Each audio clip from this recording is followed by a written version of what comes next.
ഡൽഹിയിൽ അമിത്ഷായുടെ നേതൃത്വത്തിൽ ഉന്നതതല ചർച്ചകളാണ് നടന്നത്. അതിൽ ഐബിയുടെ ചീഫും റോയുടെ ചീഫും കൂടാതെ വിവിധ സംസ്ഥാനങ്ങളിലെ പോലീസ് മേധാവിമാർ ഉൾപ്പെടെ പങ്കെടുത്തു. അതിൽ അമിത്ഷാ പറഞ്ഞ ചില പ്രധാനപ്പെട്ട കാര്യങ്ങളിൽ ഒന്നാമതാണ് അനധികൃത കുടിയേറ്റക്കാരെ എത്രയും പെട്ടെന്ന് നമ്മുടെ രാജ്യത്ത് നിന്നും തുടച്ചു നീക്കണമെന്നാണ് പറഞ്ഞത്.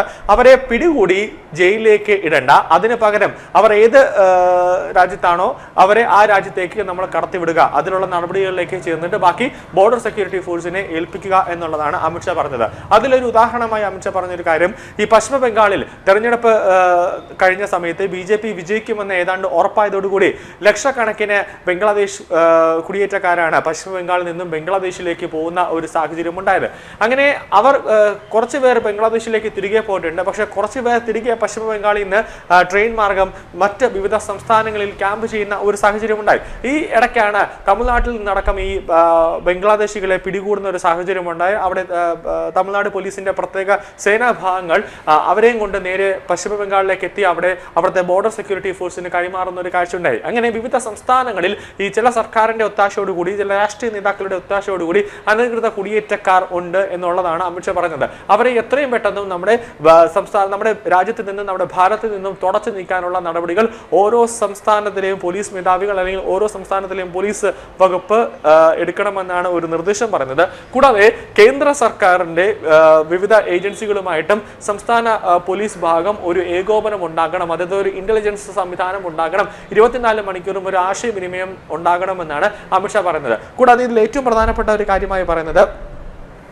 ഭീകരവിരുദ്ധ നടപടിയായ പ്രഹാർ, അതിനെതിരെ ശക്തമായ ഒരു നീക്കമുണ്ടാകണം. നമ്മുടെ രാജ്യത്ത് ഏത് സമയത്ത് വേണമെങ്കിലും എന്തെങ്കിലും ഒരു അനിഷ്ട സംഭവങ്ങൾ ഉണ്ടായതിനു ശേഷം മാത്രം നടപടി എടുത്താൽ പോരാ, അതിനു മുന്നേ തന്നെ ആ ഒരു അനിഷ്ട സംഭവം ഉണ്ടാകാതെ ഇരിക്കാനുള്ള ശക്തമായ നടപടികൾ. അതിൽ അമിത്ഷാ ഒറ്റ കാര്യം അതായത് പറയുന്നത് വെച്ച് കഴിഞ്ഞാൽ കൃത്യമായ രീതിയിലുള്ള ഒരു ഏകോപനം ഉണ്ടാകണം. സംശയാസ്പദമായി ആരെങ്കിലും കണ്ടു കഴിഞ്ഞാൽ അവരെ കൃത്യമായി തന്നെ ചോദ്യം ചെയ്യുന്ന രീതി, അവരുടെ വീടുകൾ അവരുടെ സ്ഥാപനം ഉണ്ടെങ്കിൽ അതെല്ലാം തന്നെ പരിശോധിക്കേണ്ട ഒരു രീതി. കൂടാതെ കൃത്യമായി തന്നെ അതാത് സംസ്ഥാനത്തെ പോലീസ് ഉദ്യോഗസ്ഥർ ആ സംസ്ഥാനത്ത് മൊത്തത്തിൽ ഒരു അന്വേഷണം അല്ലെങ്കിൽ റെയ്ഡ് അങ്ങനത്തെ ഒരു നീക്കത്തിലേക്ക് നടക്കണം. ഭീകരവാദ ശൃംഖലകൾ, ഭീകരവാദ വേരുകൾ അതുണ്ടെങ്കിൽ കൃത്യമായി തന്നെ അതിനെ തകർക്കുന്ന രീതിയിലേക്ക് പോകണം. അപ് ടു ഡേറ്റ് ആയിട്ട് ഏതെങ്കിലും സംസ്ഥാനത്തെ പോലീസ് സേന ഏതെങ്കിലും ഒരു ഭീകര ആക്ടിവിറ്റീസ് പിടിച്ചിട്ടുണ്ടെങ്കിൽ അത് കൃത്യമായി തന്നെ സെൻട്രൽ ഏജൻസിയെ റിപ്പോർട്ട് ചെയ്യണമെന്നുള്ള ഒരു നിർദ്ദേശം കൂടി പറയുന്നുണ്ട്. കൂടാതെ അതിർത്തി കടന്നുള്ള നുഴഞ്ഞുകയറ്റവും അത് തടയുന്നതിനായി ഇന്റലിജൻസ് സംവിധാനങ്ങൾ ശക്തമാക്കാനും ഒരു നിർദ്ദേശം IBക്ക് നൽകിയിട്ടുണ്ട്. കൂടാതെ ബംഗ്ലാദേശിൽ നിന്നടക്കം നുഴഞ്ഞുകയറ്റം ഇന്ത്യയിലേക്ക് വ്യാപകമായി തന്നെ നടക്കുന്നുണ്ട്.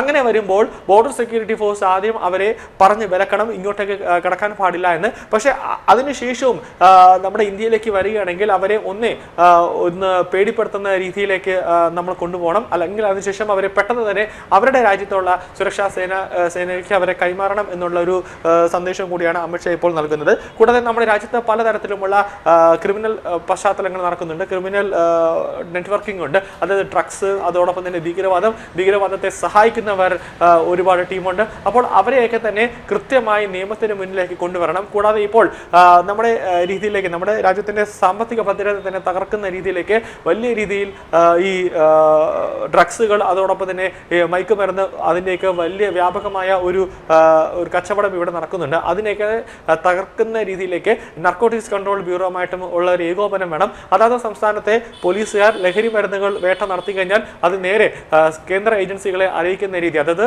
ഒറ്റവാക്കിൽ പറഞ്ഞാൽ കേന്ദ്ര ഏജൻസിയും അതോടൊപ്പം തന്നെ സംസ്ഥാന സർക്കാരുമായി നല്ല രീതിയിൽ മികച്ച രീതിയിലുള്ള ഒരു ഏകോപനം ഉണ്ടാകണമെന്ന് തന്നെയാണ് പറഞ്ഞത്. കൂടാതെ രാജ്യത്തിന്റെ പൂർണ്ണമായ രീതിയിലുള്ള സുരക്ഷാ സംവിധാനങ്ങൾ അത് എന്തെങ്കിലും ഒരു സംശയം അല്ലെങ്കിൽ എന്തെങ്കിലും ഒരു ഡൗട്ട് വന്നാൽ പോലും അത് അപ്പോൾ തന്നെ കേന്ദ്ര സർക്കാരുമായിട്ടും അല്ലെങ്കിൽ കേന്ദ്രത്തിന്റെ ഏജൻസികളുമായിട്ടും ഒരു ചർച്ച നടത്തേണ്ടത് അനിവാര്യമാണ് എന്നതാണ് ഇപ്പോൾ അമിത്ഷാ ഇന്ന് നടന്ന യോഗത്തിൽ പറയുന്നത്. കൂടാതെ ഈ തീവ്രവാദ കേസുമായി ബന്ധപ്പെട്ട് അതായത് നമ്മുടെ സംസ്ഥാനത്ത് അല്ലെങ്കിൽ ഇന്ത്യയിൽ മൊത്തത്തിൽ എല്ലാ സംസ്ഥാനങ്ങളിലും വലിയ രീതിയിലുള്ള ക്രിമിനൽ കുറ്റങ്ങളിൽ പങ്കെടുത്തവർ നേരെ പ്രതികളാവുന്ന ഒരു സാഹചര്യം എത്തുന്ന സമയത്ത് നേരെ വിദേശത്തേക്ക് കടക്കുന്ന ഒരു സാഹചര്യം കൂടെ ഉണ്ട്. അങ്ങനെയുള്ളവരെ പെട്ടെന്ന് തന്നെ വിദേശ എംബസിയുമായി ബന്ധപ്പെട്ടുകൊണ്ട് അവരെ തിരിച്ച് അതായത് സംസ്ഥാനത്ത് സംസ്ഥാനത്ത് കൊണ്ടുവന്ന് അറസ്റ്റ് ഉൾപ്പെടെയുള്ള നടപടികളിലേക്ക് കടക്കാനുമുള്ള ഒരു നീക്കമുണ്ട്. കൂടാതെ ഒരു സ്ഫോടന കേസുമായി ബന്ധപ്പെട്ടോ അല്ലെങ്കിൽ ഒരു ഭീകരരെ സഹായിക്കുന്ന ആ ഒരു ക്രിമിനൽ കേസുമായി ബന്ധപ്പെട്ട് ഏതെങ്കിലും പ്രതികളെ പിടിച്ചാൽ ഉടനടി തന്നെ കോടതിയിലേക്ക് അതിന്റെ ഹർജികളും എഫ്ഐആർ ഇട്ട് കോടതിയിൽ ഹാജരാക്കുന്നതും അതോടൊപ്പം തന്നെ കുറ്റപത്രങ്ങൾ എത്രയും വേഗം കുറ്റപത്രങ്ങൾ കോടതിയിൽ സമർപ്പിക്കേണ്ട ഒരു രീതിയും അമിത്ഷാ ഇവിടെ ഓർമ്മിപ്പിക്കുന്നുണ്ട്. ഒരു കാരണവശാലും കുറ്റപത്രം സമർപ്പിക്കുന്നതിൽ കാലതാമസം ഉണ്ടാകരുത്. കുറ്റപത്രം സമർപ്പിക്കുന്നതിൽ കാലതാമസം ഉണ്ടായാൽ പ്രതികൾക്ക് സ്വാഭാവികമായ ഒരു ജാമ്യം 90 ദിവസത്തിനുള്ളിൽ കുറ്റപത്രം സമർപ്പിച്ചില്ലെങ്കിൽ പ്രതികൾക്ക് സ്വാഭാവികമായ ഒരു ജാമ്യം കോടതിയിൽ നിന്നും കിട്ടും. അങ്ങനെ ഒരു സാഹചര്യം ഉണ്ടാകാതെ അതാത് സംസ്ഥാനത്തെ പോലീസ് ഉദ്യോഗസ്ഥർ അല്ലെങ്കിൽ പോലീസ് മേധാവിമാർ അതിനൊരു കർശനമായ ഒരു മോണിറ്ററിംഗ് അവിടെ നടത്തണമെന്നാണ് അമിത്ഷാ പറയുന്നത്. എന്തായാലും നമ്മുടെ രാജ്യത്തിന്റെ സുരക്ഷ ഇതിൽ ശക്തമായ രീതിയിലുള്ള ഒരു ഓഡിറ്റിംഗ് അല്ലെങ്കിൽ ഒരു ചർച്ചയാണ് ഇന്നലെ ഡൽഹിയിൽ നടന്നത് എന്ന കാര്യത്തിൽ യാതൊരു സംശയവുമില്ല.